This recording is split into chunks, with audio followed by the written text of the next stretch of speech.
ano yung ginagawa ni Kuya Alfred dati bago mag-Barrel Pro. 10 years tayo sa cruise line, no? It's a passenger cruise line, Princess Cruises, at employed tayo ng Magsaysay, no? So, ang aking position doon is a restaurant supervisor, iba-ibang outlet. Yeah, bago supervisor, waiter muna. So, I started from the bottom hanggang supervisor.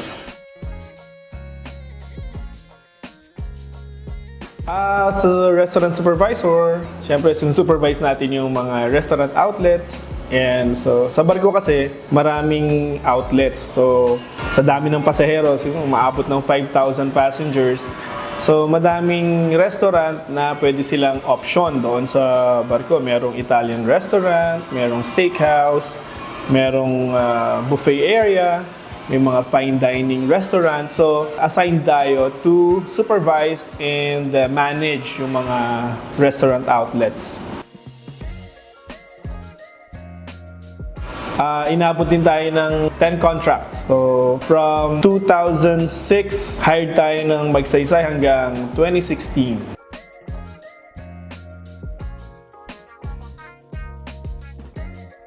First time kong sumampa sa barko, hindi agad kasi kailangan mong magsimula sa pinakamaba para matutunan mo. So, nag-start ako sa crew mess. Ang pinakamababa sa restaurant position, assistant buffet steward. So, doon ko yung magsisimula sa mga crew, yung kainan ng crew.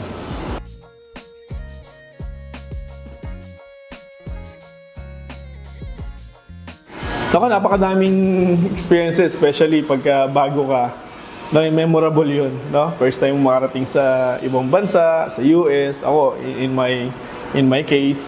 So nagsimula ako sa crew mess, sinervisyohan ko yung mga kapwa ko crew. Well, madami akong pero isa sa mga naalala ko na nakakatawa, nung nandun ako sa crew mess, yung mga crew na kumakain doon sa kainan, ako yung nagliligpit, fast food chain style, no? Ako yung nagliligpit ng mga plato nila, nilalagay ko dun sa dishwash. Hindi pala ganoon, no? Yung crew pala ang maglalagay ng mga trays nila doon sa loob ng dishwash or sa trolley. Pero ako, since sobrang excited at fast food chain tayo galing, yun. So, hanggang sa may nagsabi na sa akin na isang crew, tropa, ang tawag ng tropa, hindi mo kailangan gawin yun, no? Kaya sila na ang kukuha, maglalagay nun.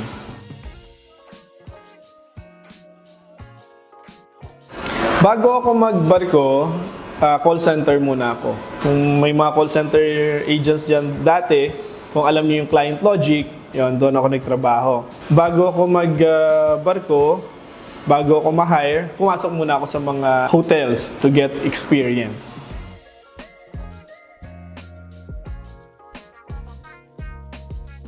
Kasi yung family namin, mostly mga seaman. Yung mga chef, cook, dishwash, yan. So, ako yung pinasok ko naman ay restaurant. Ngayon, nung nasa call center ako, nung ini-interview ko, anong position yung na-applyan ko, ang sabi ko kahit anong position lang, utility, taga-tik-tik kalawang ko kahit ano. Pero sabi nung isang manager doon, nung fleet manager, mag-restaurant ako. Ngayon, nung na-hire niya ako sa restaurant, kailangan ko munang kumuha ng experience sa hotel. Kaya nag-Shangri-La ako, nag-Traders, and Dusit Hotel. Yun, palipat-lipat doon.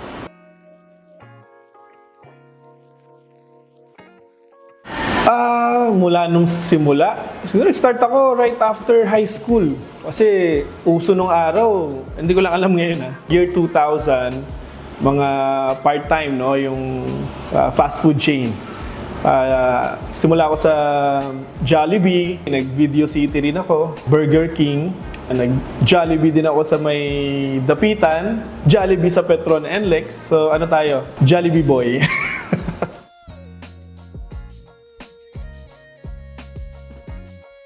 Hindi siya planado, talagang hindi siya yung business na pinlano na, ito yung gagawin ko. Biglaan yung uwi ko nun sa barko dahil na-homesick ako. Pinanganak yung aking panganay, si Jensen. Siguro mga 1 month or 2 months pa lang, hindi ko na kayang magtagal dun sa barko.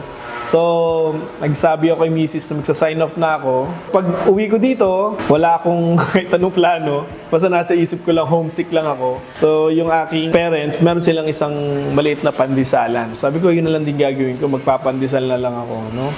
So, nagsimula si Pandesal Man. Naglako ako ng pandesal dito sa town, no? Nakarating ako sa makatabing mga towns din. Nagbabike, tapos naglalako ako ng pandesal, no? And then, nakakuha ako ng isang maliit na pwesto along the highway. Hanggang alas 10 ka lang magtitinda, tapos sarado na. So, sayang yung upang. Ginawa ko, gumawa ako ng isang barrel smoker or drum smoker. Nag-ihaw ako sa hapon. Ngayon, may dumadaan ng mga nakakakita. So, tinatanong nila kung pwede daw bilhin yung barrel smoker na ginawa natin. So, yun. Doon nagsimula si Barrel Pro sa kalsada. Unang-unang customer, hindi ko siya makakalimutan, no? Although hindi ko na maalala yung name niya. Pero yung pagkakataon na yun, tanda ko yun, naka-Land Cruiser siya eh. Naka-Land Cruiser siya, nag-iihaw ako. Sabi niya, gusto kong bilhin yan. Akala ko yung iniihaw ko, no? Hindi, yung ano mo, yung smoker grill mo, ganyan. Sabi ko, hindi po namin pinagbebenta. Bumalik na naman siya almost every day. Bumabalik siya para nadadaanan niya kami. Sinasabi niya na gusto niya talagang bilhin yung ihawanan. Sabi ko, sige, gawan ko na lang po kayo ng isa. Sabi, hindi, dalawa kailangan ko. So, dalawa yung ginawa namin, only to find out na may-ari pala siya ng isang food park, no? Doon sa, ang naalala ko pangalan ng food park niya noon was, Lovecraft. And then, from there, na-recommend na tayo sa iba't ibang mga kakilala niya din na may mga food parks din. Kasi hindi ko maibigay yung hindi ko maibigay yung ihawan namin noon na ginawa ko kasi hindi siya talaga presentable. Ang ginawa ko lang noon, bumili lang ako ng food grade na drum, tapos itak lang yung ginamit ko na pangbiyak ng drum. So, hindi siya precise, hindi siya magandang tingnan, hindi siya presentable. So, hindi ko talaga kayang ibigay sa kanya yun at ibenta yun. So, gumawa kami ng dalawang drum. Yun. So, doon nagsimula. Siya yung unang customer namin.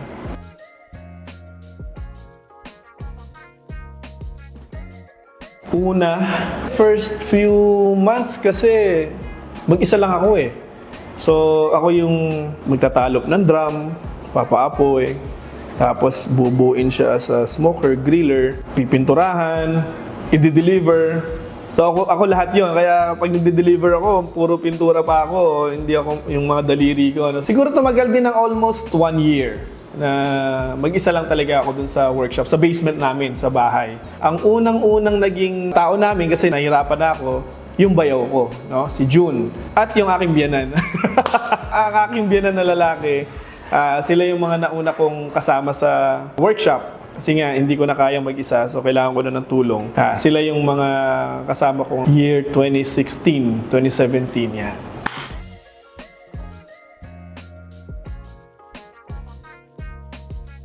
Mga struggles, nako, ang dami, hindi mabilang yung struggles, no? Challenges, ang dami talaga, no?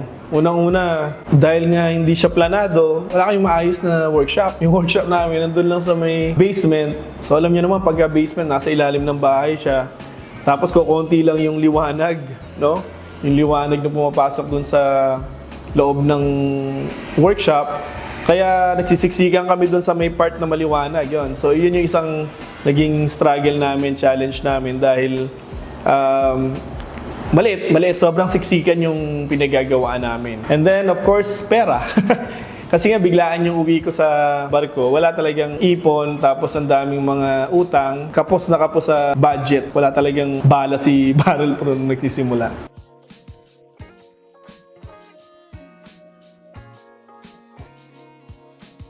Pagka gusto mo kasi, pagka in desperation mode ka na, kasi diba matagal naman kami nagpe-pray ni Mrs. na dito na lang ako, magstay sa Pilipinas kasama yung family, hindi na ako magbabarko. Ang naging mantra ko noon, wala nang barko, no? So nasa isip ko, it's now or never. Pag hindi ko ginawa ng maayos to, walang mangyayari.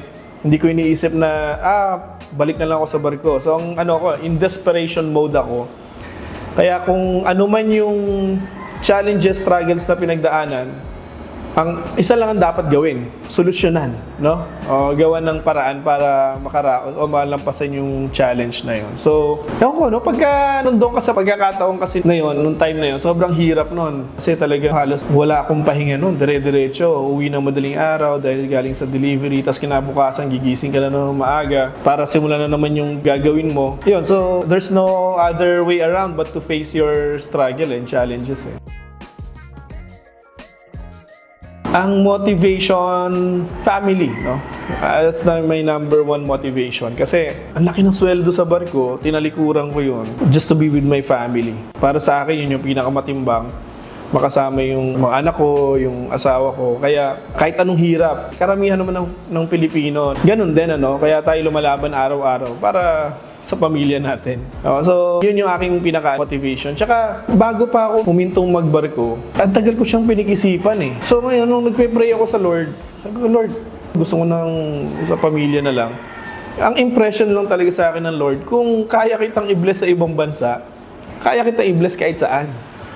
So, ang pinanghawakan ko noon, Lord, iba ba ang Diyos sa ibang bansa at iba ang Diyos dito sa Pilipinas? Isa lang naman, di ba? Kung kaya niya akong i-bless doon, higit na kaya niya akong i-bless kahit saan ako magpunta. So, yun yung naging impression sa akin ng Lord. Anak, kahit saan ka, saan mo maitapak yung paa mo, i-bless kita. Kaya kitang i-bless. Yun. So, yun yung naging motivation ko. Hindi ako nag-iisa, kasama ko ang Lord, kasama ko yung pamilya ko.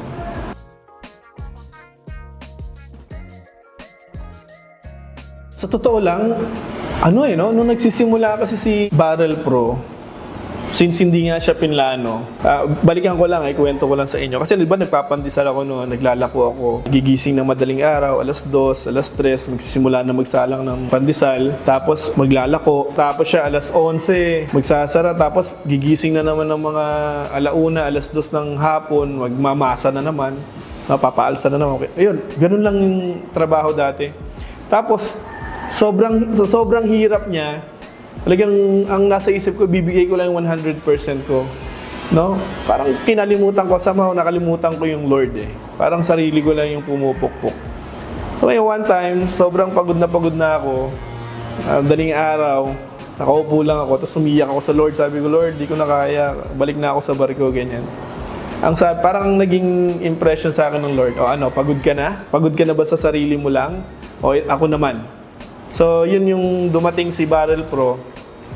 Nangyari, parang sobrang smooth ng growth ni Barrel Pro kasi nga, may favor ng Lord, no? So, yun lang talaga nakikita ko. Hindi sarili ko, hindi ng kahit sino man, kundi yung pabor lang talaga ng Lord yung nung nagsisimula si Barrel Pro. Pero syempre, in terms of strategy, syempre yung wisdom naman ng Lord na binigay niya sa akin. Kasi, I almost gave up, eh. Parang gusto ko na ihinto yung paggawa kasi walang bumibili. Hindi nila alam yung smoke barbecue, ayaw nila magluto ng ganung katagal. So, ang naisip ko is to teach. Paano nila malalaman kung walang magtuturo? So, ang ginawa namin, gumawa ako ng YouTube channel.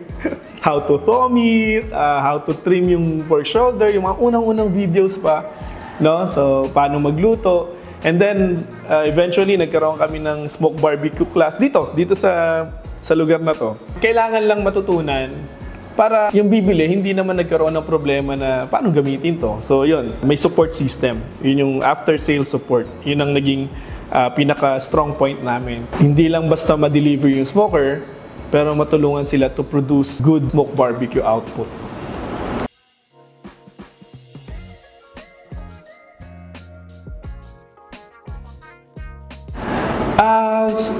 If you're an OFW that you want to start a business here sa Pilipinas, you have to be committed, no?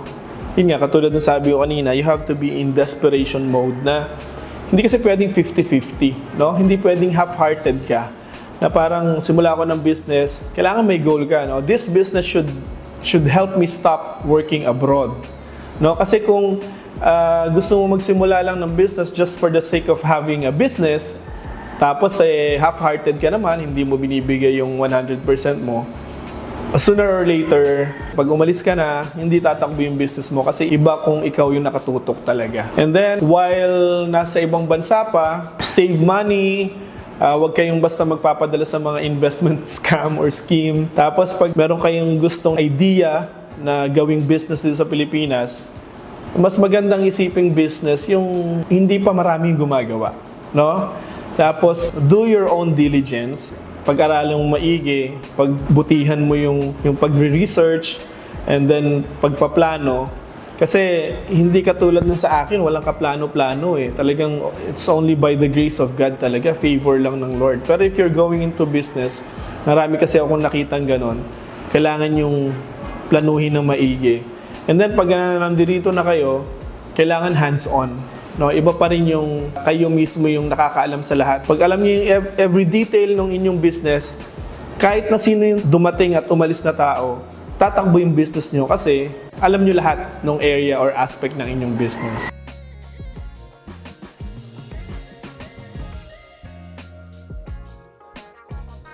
Yung mga gustong mag-business naman na nandito lang sa Pilipinas, ang advantage naman ng mga ngayon, itong panahon na to, at lalo na pag nandito ka sa Pilipinas, you can start a business while being employed.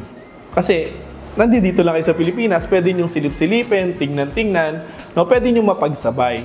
No? And pangalawa, yung social media and internet and e-commerce, ibang-iba na ngayon talaga. No? Dati, if you're starting a business, ang reach mo is ano lang, no? Within the town or yung kabilang town o kaya a word of mouth, ganyan. Pero ngayon, pag may business ka, may social media, kaya abutin kahit na ibang bansa, kaya abutin ng business mo, no? Siguro ang ano ko lang, pick the right business na related doon sa passion mo. For example, nagwo-work ka, you're earning money from your work. That's your work. And then, mag-isip ka kung saan ka passionate about. Na ginagawa mo siya na hindi mo iniisip na maging profitable ka agad. No? Ginagawa mo siya kasi you're enjoying what you're doing. No?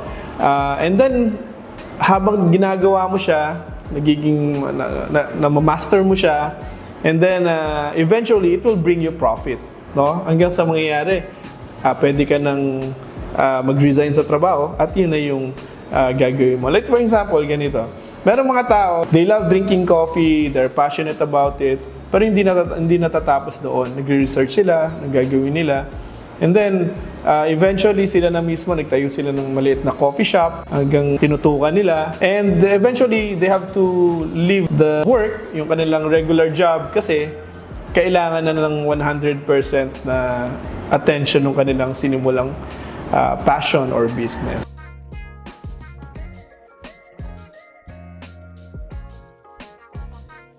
Yes.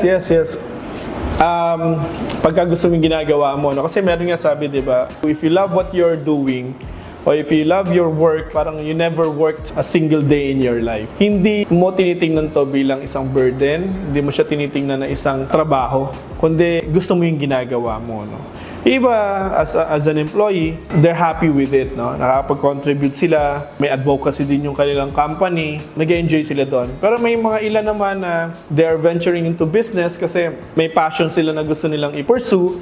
And at the same time, they are opening up jobs, no? Nakapagbigay sila trabaho. In my case, gano'n, no? Ang prayer ko lang, magkaroon ako ng steady job dito. Eh, nangyari, nakapagbigay pa tayo ng trabaho sa iba. So, yun, those are the psychic earnings, no? Hindi siya mabibilang ng pera. There's no amount, kundi ano siya, more on sense of fulfillment. Yes, no? Kasi madalas namin pag-usapan ni Mrs. kahit sa biyahe lang. Alam mo, I'm very thankful talaga sa Barrel Pro. Thank you, Lord, talaga sa Barrel Pro. Kasi it saved me, no? My family, niligtas niya sa hirap, no? And at the same time, yung mga tao na nakadepende kay Barrel Pro, yung mga staff natin, employees, they found a steady job. Kumbaga, ang prayer ko lang, ako lang yung trabaho. Pero ang nangyari, naunganak pa ng iba. Mas maraming pamilya pa yung nakinabang. And hindi lang natatapos doon, no? Like for example, yung mga bumibili din ng produkto natin, no? They're enjoying mga home cooks, no? Gusto nilang magluto sa kanilang pamilya. At nagagawa nila yun using our products. And yung iba naman, nagbi-business naman, gamit din yung Barrel Pro products na nakita mo nagsimula sila ng maliit hanggang sa naging malaki na sila. Yung iba, hindi ko na nga nakakausap na sobrang busy nila. Pero I'm still seeing their pages, their posts, they're doing well, nakabili na ng sasakyan, nakapagpatayo na ng bahay, put up na ng maraming branches na restaurants. No, so, the joy is mine. Nagkakaroon ng pagkakataon yung iba to put up a business nang dahil sa mga produkto natin. One of the biggest lessons na natutunan ko is the word adaptability. I've been to a lot of jobs. Nag-fast food chain tayo, nag-Video City tayo, Burger King, nag-try din ako sa call center, and then napunta tayo sa mga hotels. And then eventually, na-hire tayo sa cruise ship. Doon tayo tumagal for 10 years. And hindi ko na ibanggit kanina, o hindi ko na nasabi kanina, di ba nga, nagpandesal ako, no? While doing pandesal, nagsimula tayo ng fabrication ng Barrel Pro, pero sinabay ko din yung pagbebenta ng shoebox, pagbebenta ng mga cellphone accessories, no? Online lang. And so, the word adaptability means a lot to me because of all the jobs that I did. And even up to now, tayo nagkaroon ng pandemic, nagkaroon ng post-pandemic, and it disrupt everything. Ang daming mga nag-close down ng mga businesses, ang daming nabago sa mga processes, nabago yung sistema sa pagtatrabaho, sa pagnenegosyo because of the effect ng pandemic. Kaya yung salitang adaptability is very important. So, yun lang. Hopefully sa mga crafters, mga kausap natin at mga nagninegosyo at even yung mga half-employed pa rin, nagtatrabaho at nag-i-smoke during weekends, just enjoy the craft, just adjust kung ano man yung mga challenges, enjoy natin yung ginagawa natin and be passionate about it. Kasi itong passion natin, hindi man to profitable at this point, pero eventually if we do it wholeheartedly, maging passionate tayo doon, and with the help of God, magiging profitable din to in the future. Alright? Yun lang. Thank you for watching and smoke on!